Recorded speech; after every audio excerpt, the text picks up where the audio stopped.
Los reinos perdidos, 5 forasteros allende los mares, parte 1. Los toltecas dejaron Toyan en el 987 DC bajo el liderazgo de Topiltzin-Quetzalcóatl, molestos con las abominaciones religiosas y buscando un lugar donde poder dar culto como en los días de antaño. Así fue como llegaron a Yucatán. Seguramente, podrían haber encontrado un lugar más cercano, haciendo así su viaje menos arduo, teniendo que pasar por menos territorios de tribus hostiles. Sin embargo, decidieron llevar a cabo una larga caminata de más de 1500 kilómetros hasta una tierra diferente en todos los aspectos, llana, sin ríos, tropical, de la suya propia. No se detuvieron hasta llegar a Chichén Itzá. ¿Por qué? ¿Cuál era el imperativo para llegar a la ciudad sagrada que los mayas ya habían abandonado? Tan solo podemos buscar una respuesta en sus ruinas. De fácil acceso desde Mérida, la capital administrativa de Yucatán, se ha comparado a Chichén Itzá con la italiana Pompeya, en donde, después de quitar las cenizas volcánicas bajo las cuales yacía enterrada, salió a la luz una ciudad romana, con sus calles, sus casas y sus murales, con sus pintadas callejeras y todo. Aquí, lo que había que quitar era la cubierta selvática, recompensando al visitante con un doble regalo. Una visita a una ciudad maya del Imperio Antiguo, y una imagen especular de Toyan, tal como sus emigrantes la habían visto por última vez. Pues cuando los toltecas llegaron, reconstruyeron y construyeron Chichén Itzá a imagen de su antigua capital. Los arqueólogos creen que en este lugar hubo una importante población incluso en el primer milenio AC. Las crónicas de Chilam Balam dan fe de que hacia el 450 DC, Chichén Itzá era la principal ciudad sagrada de Yucatán. Entonces, se le llamaba Chichén, la boca del pozo, pues su rasgo más sagrado era un cenote o pozo sagrado al cual llegaban peregrinos de todas partes. La mayor parte de los restos visibles de aquella era de dominación maya están situados en la parte sur, lo que han dado en llamar el Viejo Chichón. Es aquí donde están ubicados la mayor parte de los edificios descritos y dibujados por Stepensicateruor, y llevan nombres tan románticos como Acabzi, lugar de la escritura oculta, la casa de las monjas, el templo de los umbrales, etc. Los últimos en ocupar, o, más bien, reocupar, Chichén Itzá antes de la llegada de los toltecas fueron los itzáes, tribu que algunos consideran parientes de los toltecas y otros ven como emigrantes del sur. Fueron ellos los que le dieron al lugar su actual nombre, que significa la boca del pozo de los itzáes, y construyeron su propio centro ceremonial al norte de las ruinas mayas. Los edificios más famosos del lugar, la Gran Pirámide Central, el castillo, y el observatorio, el Caracol, los construyeron ellos, luego se apoderarían de estos los toltecas, que los reconstruirían cuando recrearon Toyan en Chichén Itzá. El descubrimiento fortuito de una entrada permite al visitante de hoy pasar por el espacio que queda entre la pirámide de los itzáes y la de los toltecas, que cubre a la anterior, y ascender por la antigua escalinata hasta el santuario Itzá, en donde los toltecas instalaron una imagen de Chaumol y de un jaguar. Desde el exterior, solo se puede ver la estructura tolteca, una pirámide que se eleva en 9 niveles, feet 38, hasta una altura de unos 56 metros. Consagrada al dios de la serpiente emplumada, Quetzalcóatl Cuculcán, no solo se le venera con ornamentos de serpientes emplumadas, sino también incorporando en la estructura diversos aspectos calendáricos, como la construcción en cada uno de los 4 lados de la pirámide de una escalinata con 91 peldaños que, junto con el último peldaño o plataforma superior suman los días del año solar, 91 por 4 más 1 igual 365. Otra estructura, llamada el Templo de los Guerreros, duplica literalmente la pirámide de los Atlantes de Tula, tanto por su ubicación y orientación como por su escalinata, las serpientes emplumadas de piedra que la flanquean, su decoración y sus esculturas. Al igual que en Tula, Toyan, frente a esta pirámide templo, al otro lado de la gran plaza, está el principal juego de pelota. Es una inmensa cancha rectangular de casi 190 metros de larga, la más grande de América Central. Altos muros se elevan a lo largo de sus costados, y en el centro de cada uno de ellos, a algo más de 10 metros del suelo, sobresale un anillo de piedra decorado con tallas de serpientes entrelazadas. Para vencer en el juego, los jugadores tenían que lanzar una pelota maciza de caucho a través de los anillos. Cada equipo lo componían 7 jugadores. El equipo que perdía pagaba un alto precio. Su líder era decapitado.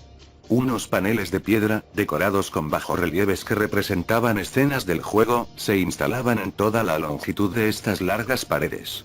El panel central de la pared oriental, feet 39, muestra todavía al líder del equipo ganador, a la izquierda, sosteniendo la cabeza cortada del líder del equipo perdedor.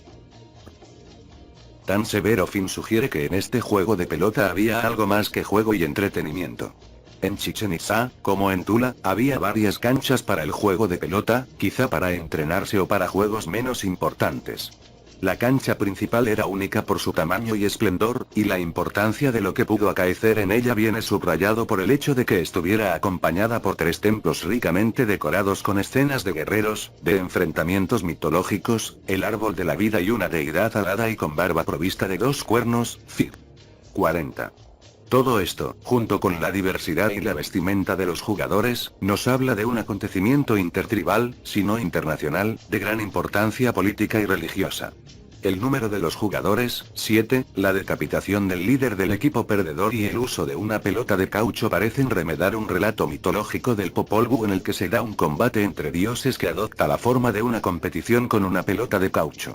En esta, se enfrentaban el dios 7 Macau y sus 2 hijos contra varios dioses celestes, incluidos el Sol, la Luna y Venus. El hijo 7 Wanapu, derrotado, era decapitado. Se le separó la cabeza del cuerpo y cayó rodando, se le sacó el corazón del pecho pero, siendo un dios, se le resucitó y se convirtió en un planeta. Esta representación de acontecimientos divinos convertiría esta costumbre tolteca en algo parecido a las representaciones religiosas del antiguo Oriente Próximo. En Egipto, la desmembración y la resurrección de Osiris se representaba anualmente en una obra de misterios en la cual los actores, entre los que estaba el faraón, hacían los papeles de diversos dioses. Y en Asiria, en una compleja representación que también se llevaba a cabo todos los años, se ponía en escena una batalla entre 2 dioses en la cual el perdedor era ejecutado, para ser perdonado y resucitado más tarde por el dios del cielo.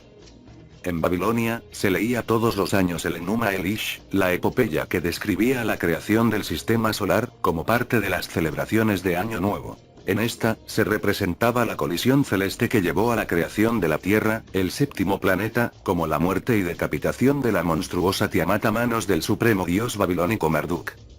El mito maya y su representación, haciéndose eco de los mitos de Oriente Próximo y sus representaciones, parecen haber conservado los elementos celestiales del relato y el simbolismo del número 7, en su relación con el planeta Tierra.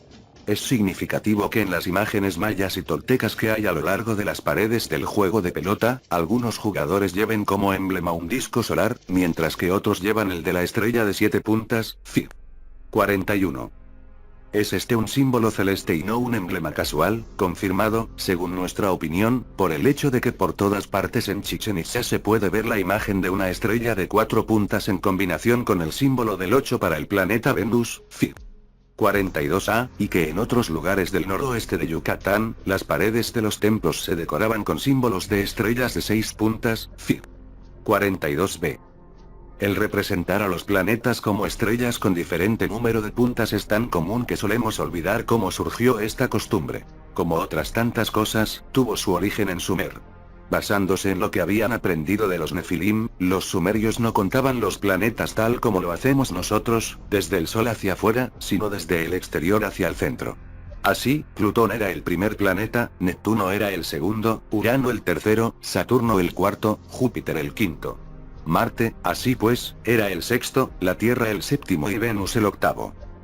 La explicación de los expertos de por qué tanto los mayas como los toltecas consideraban a Venus el octavo es porque lleva 8 años terrestres, 8 por 365 igual 2920 días, repetir un alineamiento sinódico con Venus por solo 5 órbitas de Venus, 5 por 584 igual 2920 días.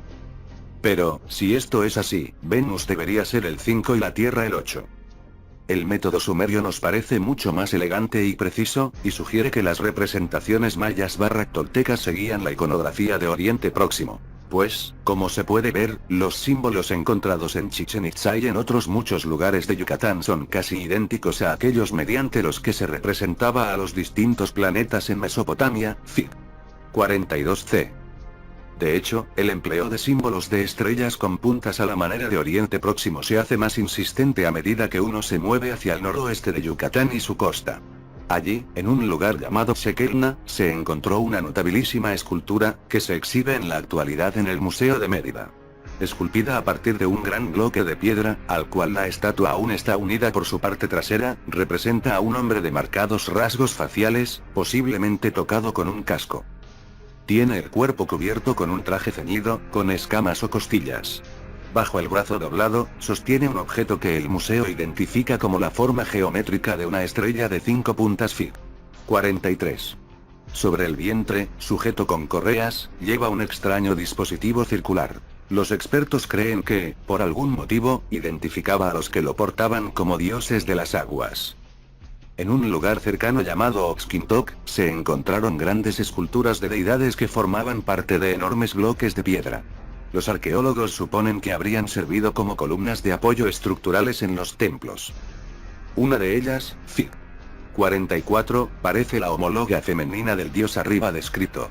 Su escamado atuendo aparece también en varias estatuas y estatuillas de Jaina, una isla que se extiende cerca de la costa de esta parte noroccidental de Yucatán, en la cual se levantó un templo de lo más inusual. La isla habría servido como necrópolis sagrada porque, según las leyendas, era el lugar del último descanso de Itzamna, el dios de los Itzaes, un gran dios de antaño que habría llegado sobre las aguas para desembarcar allí, y cuyo nombre significaba aquel cuyo hogar es el agua. Los textos, las leyendas y las creencias religiosas se combinan, de este modo, para señalar la costa del Golfo de Yucatán como el lugar en donde un ser divino o deificado habría desembarcado para crear poblaciones y una civilización en aquellas tierras. Esta potente combinación, estos recuerdos colectivos, debieron de ser el motivo que impulsó a los toltecas a emprender el camino hasta este rincón de Yucatán, y concretamente hasta Chichén Itzá, cuando emigraron en busca de una reactivación y una purificación de sus creencias originales. Un regreso al lugar en donde todo había comenzado, y en donde tendría que desembarcar de nuevo aquel dios que había dicho que volvería desde el otro lado del mar. El punto focal del culto de Itzamna y de Quetzalcóatl, y quizá también de los recuerdos de Gotán, era el cenote sagrado de Chichén Itzá, el enorme pozo que le había dado su nombre a Chichén Itzá. Situado directamente al norte de la pirámide principal y conectado con la plaza ceremonial por medio de una larga avenida procesional, el pozo tiene en la actualidad algo más de 20 metros de profundidad entre la superficie y el nivel del agua, con otros 30 metros más o menos de agua y 100 o más abajo. La boca del cenote, de forma oval, mide alrededor de 87 metros de larga y 52 de ancha. Existen evidencias de que el pozo se agrandó artificialmente y de que, en otro tiempo, hubo una escalinata que llevaba hacia abajo. Aún se pueden ver los restos de una plataforma y un santuario en la boca del pozo. Allí, según escribe el obispo Landa, se llevaban a cabo ritos para honrar al dios del agua y las lluvias, se arrojaba a doncellas en sacrificio y los fieles que se apiñaban alrededor echaban ofrendas preciosas, preferiblemente de oro. En 1885, Edward H. Thompson, que se había ganado una gran reputación por ser el autor del tratado titulado Atlantis Not a Myth, consiguió que se le asignara un consulado de los Estados Unidos en México.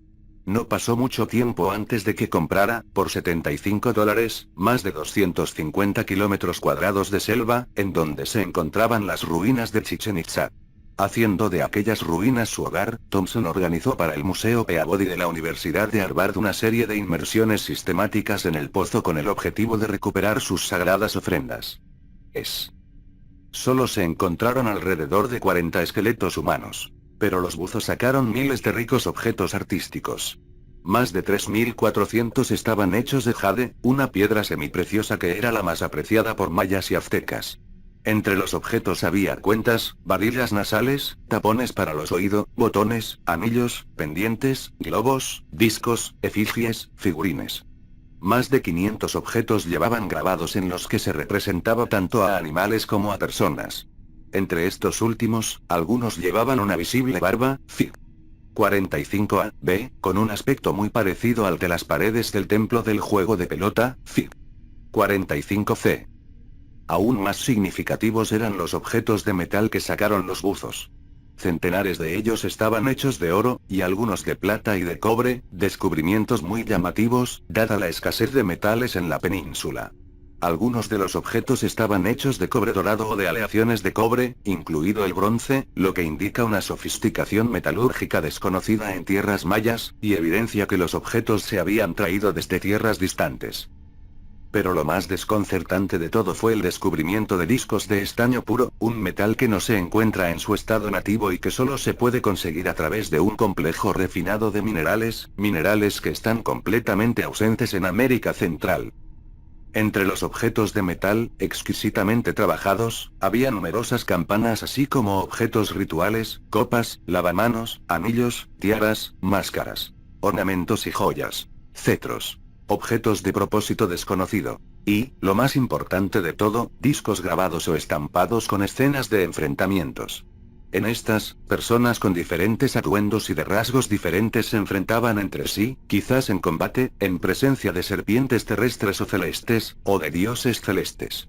El dominante o héroe victorioso se representaba siempre con barba, Fig. 46a, b.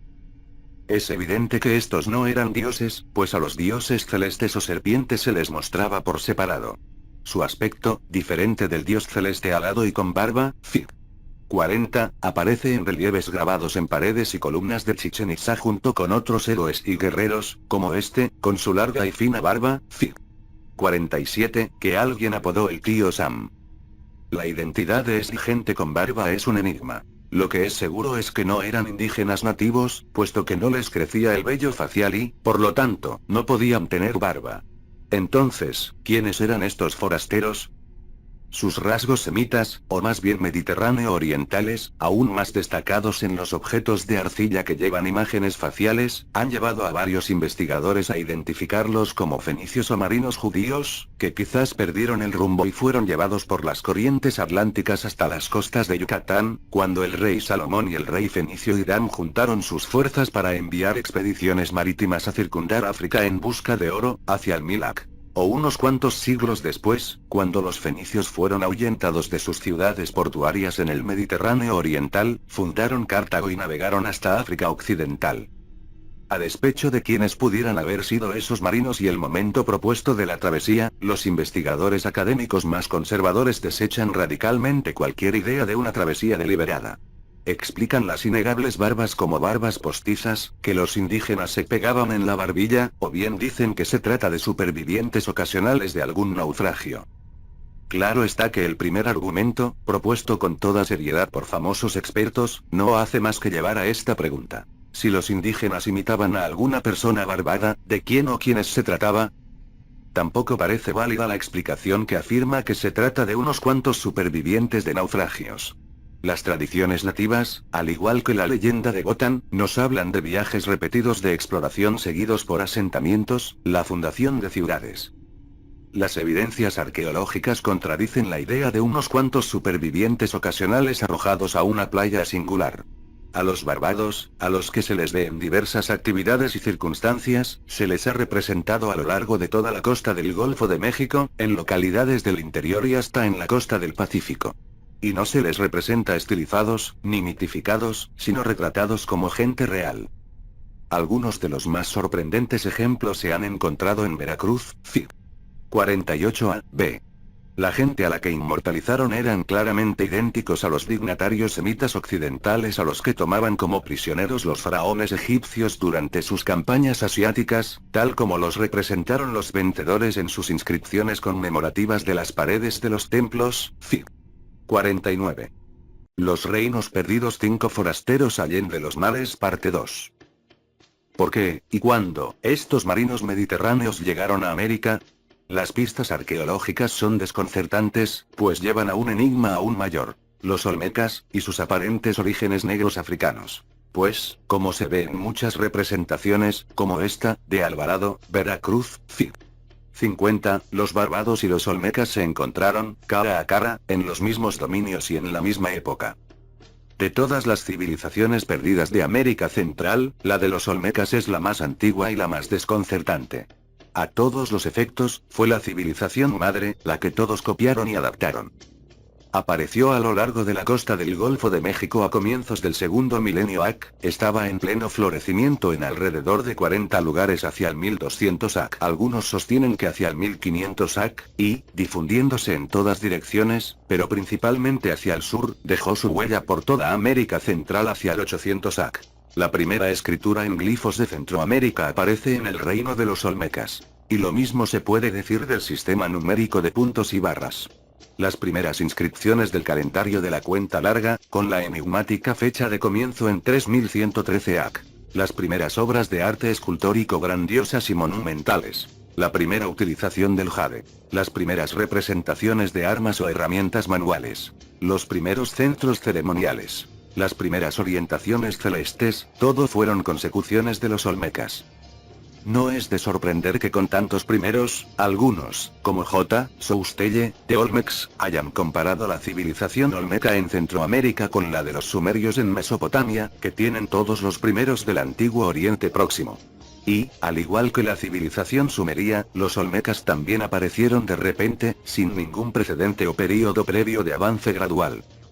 En sus textos, los sumerios describían su civilización como un regalo de los dioses, los visitantes a la tierra que surcaban los cielos y, de ahí, que se les representara como seres alados, Fig.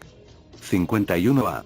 Los olmecas expresaron sus mitos en el arte escultórico, como en esta estela de Izapa, Fig. 51b, en la que un dios alado acuchilla a otro. Este relato en piedra es notablemente similar a otra representación sumeria, Fig. 51c. En la cual el Anunnaki Nabu se está defendiendo de la cambiaformante diosa Namu-Lilitu. ¿Quiénes eran estas gentes que habían logrado tales hazañas?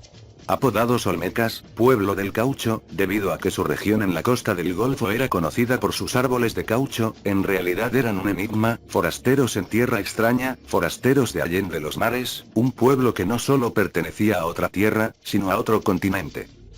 En una zona de costas pantanosas en donde la piedra es rara, ellos crearon y dejaron tras de sí monumentos de piedra que asombran hasta en nuestros días. De estos, los más desconcertantes son los que retratan a los propios olmecas.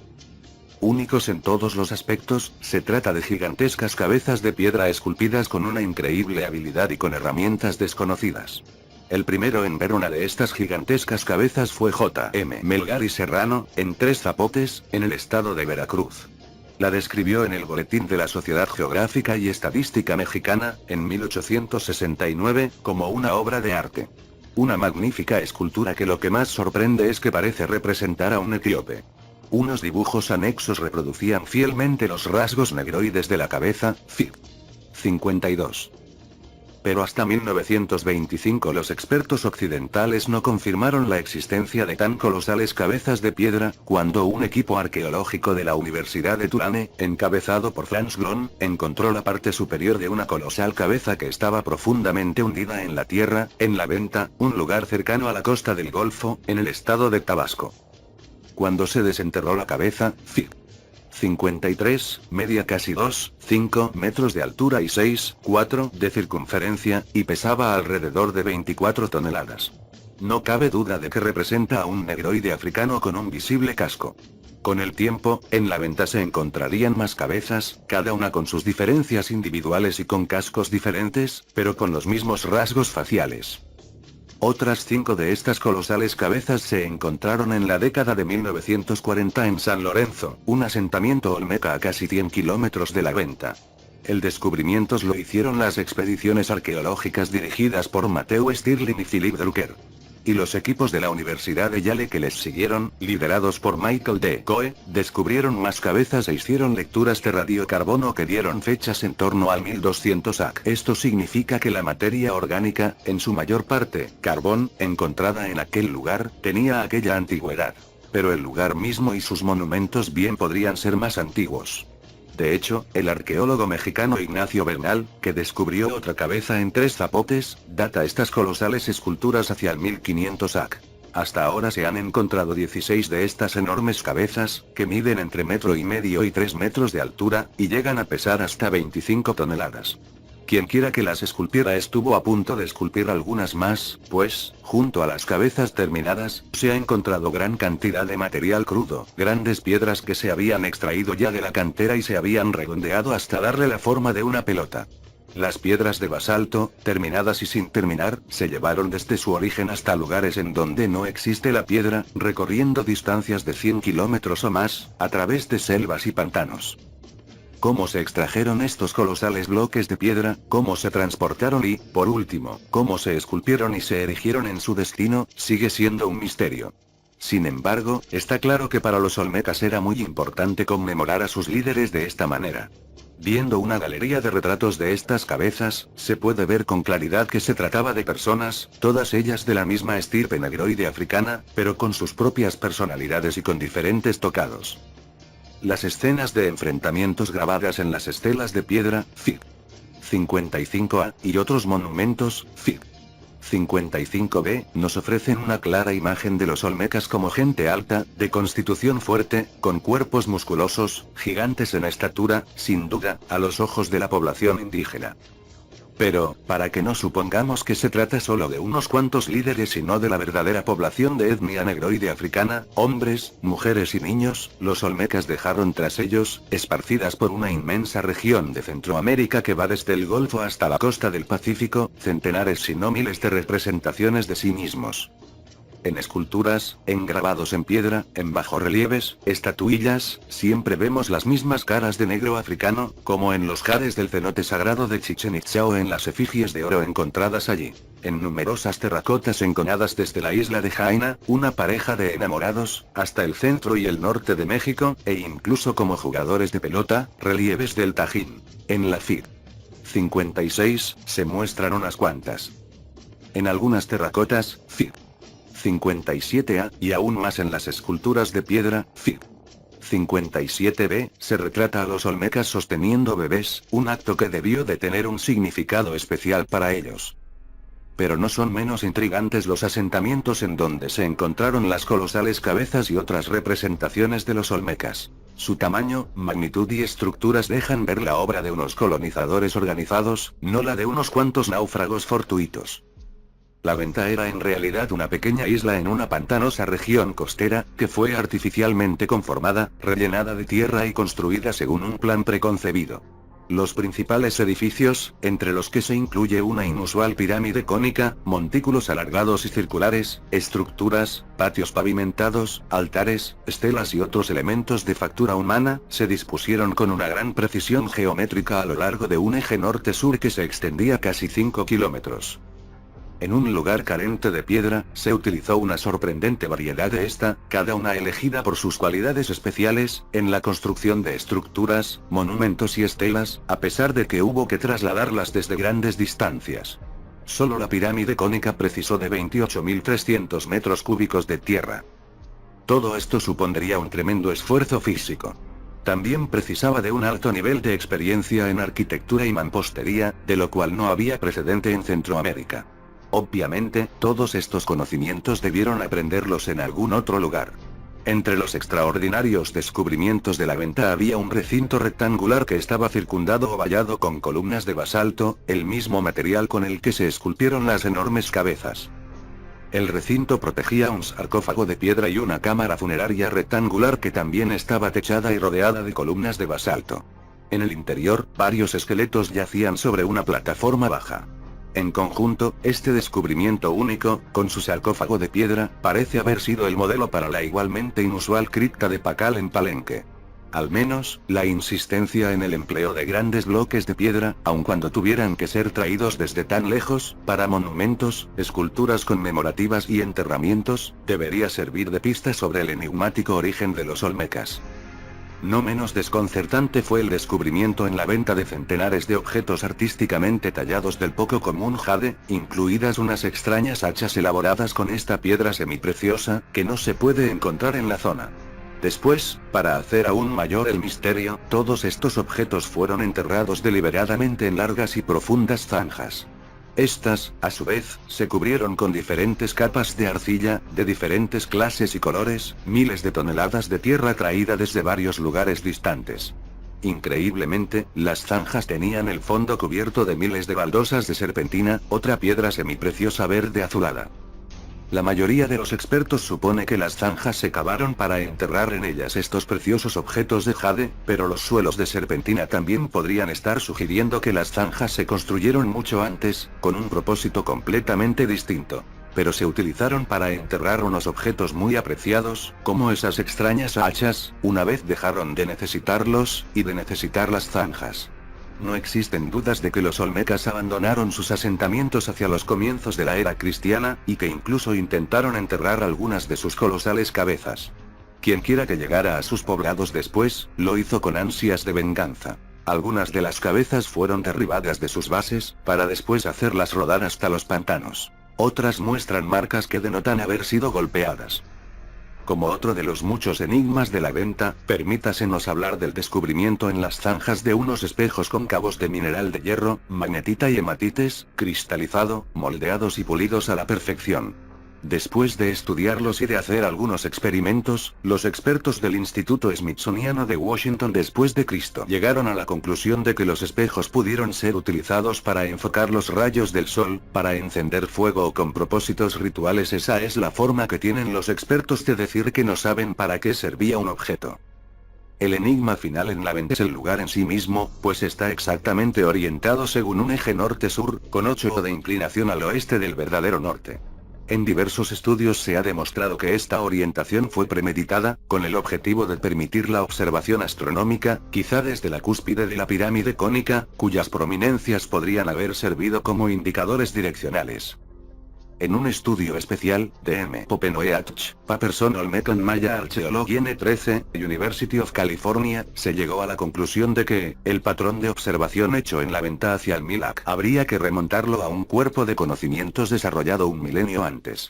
El asentamiento de la venta y su arte del Milac parecen reflejar una tradición basada en gran parte en los tránsitos de estrellas sobre el meridiano que tuvieron lugar en los solsticios y los equinoccios de alrededor del 2000 AC. Unos inicios en el 2000 AC harían de la venta el centro sagrado más antiguo de Centroamérica, precediendo a Teotihuacán salvo por la época legendaria en que solo los dioses moraban allí.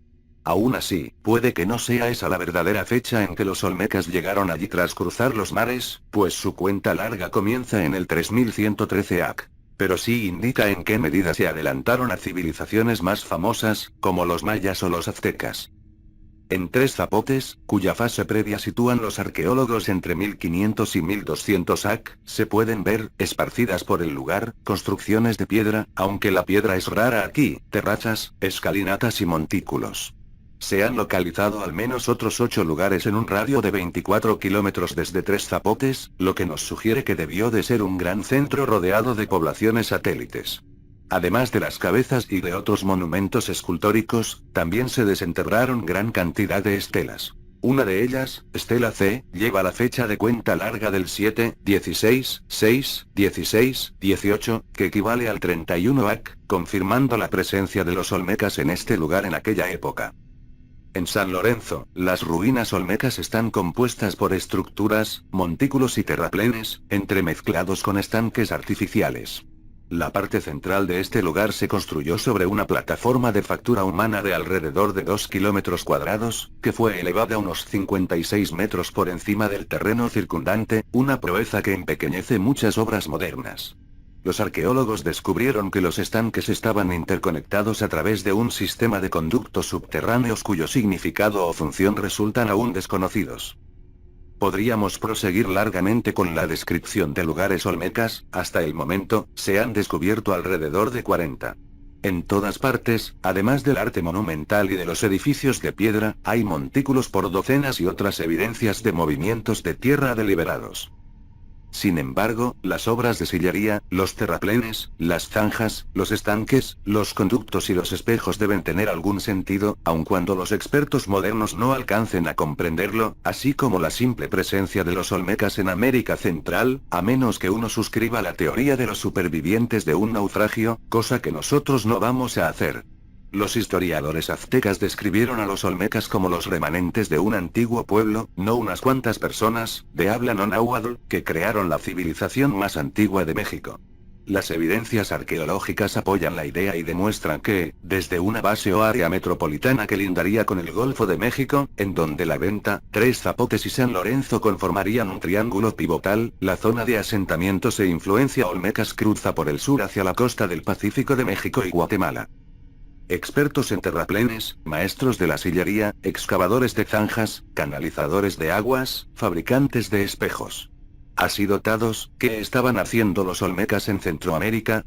Las estelas los muestran emergiendo de altares que representan entradas a las profundidades de la tierra, Fig. 58, o en el interior de cuevas, con un desconcertante surtido de herramientas, como en esta estela de la venta, Fig. 59, en la que es posible discernir los enigmáticos espejos, que están sujetos a los cascos de los que llevan las herramientas. En conjunto, las capacidades, las escenas, las herramientas, parece que nos llevan a una conclusión. Los olmecas eran mineros, venidos al Nuevo Mundo para extraer algunos metales preciosos, probablemente oro, quizá también algún otro mineral extraño. Las leyendas de Wotan, que hablan de túneles a través de las montañas, apoyan esta conclusión. También el hecho de que, entre los dioses de antaño, cuyo culto adoptaron los pueblos nahuatlacas de los olmecas, estuviera el dios Tepeyoyoti, que significa corazón de la montaña. Era un dios de las cuevas con barba. Su templo tenía que ser de piedra, y debía de estar construido preferiblemente en el interior de una montaña. Su símbolo jeroglífico era una montaña perforada. Se le representaba, Fig. 60, con una herramienta parecida a un lanzallamas, lo mismo que habíamos visto en Tula. Nuestra impresión es que el lanzallamas que se ve aquí, el mismo que sostenían los atlantes y que se representaba en una columna, se utilizaba probablemente para cortar la piedra, no solo para tallarla. Esto resulta manifiesto en un relieve conocido como Daiz N40, que se descubrió en el valle de Oaxaca. En él, se muestra a una persona en un lugar estrecho, utilizando el lanzallamas contra la pared que tiene delante, Fig. 60b. El símbolo del diamante que hay en la pared significa un mineral, pero aún no se ha descifrado cuál. Tal como atestiguan gran cantidad de representaciones, el enigma de los olmecas africanos se entremezcla con el enigma de los barbados del Mediterráneo oriental. Se les plasmó en multitud de monumentos de todos los asentamientos olmecas, en retratos individuales o en escenas de enfrentamientos. No menos sorprendente es una estela de Chalcatzingo, Fig. 62, en donde aparece una mujer caucásica manipulando lo que parece un sofisticado equipo técnico. En la base de la estela hay un revelador signo de diamante. Todo parece establecer una relación con los minerales. ¿Acaso los barbados del Mediterráneo llegaron a América Central al mismo tiempo que los africanos olmecas? ¿Eran aliados, se ayudaban entre sí, o competían por los mismos minerales o metales preciosos? Nadie puede decirlo con certeza, pero creemos que los africanos olmecas llegaron allí primero, y que las raíces de su llegada hay que buscarlas en esa misteriosa fecha de comienzo de la cuenta larga. El 3113 AC. No importa cuándo y por qué comenzó la relación, pero parece que terminó con una convulsión. Los expertos se preguntan por qué en muchos asentamientos olmecas existen evidencias de una destrucción deliberada, monumentos deformados, incluidas las colosales cabezas, objetos rotos, monumentos derribados, todo ello con vehemencia, como si de una venganza se tratara. Y no parece que toda esta destrucción tuviera lugar de una vez. Parece como si los poblados olmecas se hubieran ido abandonando gradualmente, primero el centro metropolitano más antiguo, cercano al Golfo, hacia el 300 AC, para más tarde ir abandonando los lugares más al sur. Hemos visto la evidencia de una fecha equivalente al 31 AC en 3 zapotes, que sugiere que el proceso de abandono de los centros olmecas, seguido por la vengativa destrucción, pudo durar varios siglos, a medida que los olmecas iban cediendo terreno y retirándose hacia el sur. Las imágenes de este turbulento período y de esa zona meridional de los dominios olmecas los muestran cada vez más como guerreros, con máscaras aterradoras de águila o de jaguar. En uno de estos grabados en la roca de las regiones meridionales se ve a 3 guerreros olmecas, 2 de ellos con máscaras de águila, con lanzas en las manos. En la escena se puede ver también a un cautivo desnudo y con barba. Lo que no queda claro es si los guerreros están amenazando al cautivo, o lo están salvando. Lo cual deja sin aclarar esta intrigante pregunta. ¿Estaban en el mismo bando los negroides olmecas y los barbados del Mediterráneo oriental cuando aquellos tiempos turbulentos hicieron añicos la primera civilización de América Central? Al menos, parece que compartieron el mismo destino. En uno de los asentamientos más interesantes que hay cerca de la costa del Pacífico, en Monte Albán, levantado sobre un inmenso surtido de plataformas de factura humana y con extrañas estructuras construidas con fines astronómicos, existen docenas de losas, erigidas en un muro conmemorativo, que llevan las imágenes grabadas de estos negroides africanos en posiciones un tanto retorcidas, Fig. 63. Durante mucho tiempo, se les llamó danzantes, pero los expertos coinciden ahora en que representan los cuerpos mutilados y desnudos de olmecas, supuestamente muertos durante alguna sublevación violenta de los indígenas de la zona. Entre estos cuerpos, se puede ver también el de un hombre con barba y una nariz semita, Cid. 64, que, como es obvio, compartió el mismo destino de los olmecas.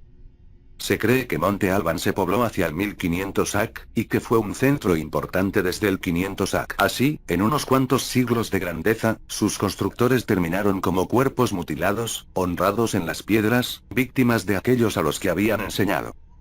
Y así sucedió con los milenios, la edad de oro de los forasteros de Allende los Mares, que se convirtió poco menos que en una leyenda.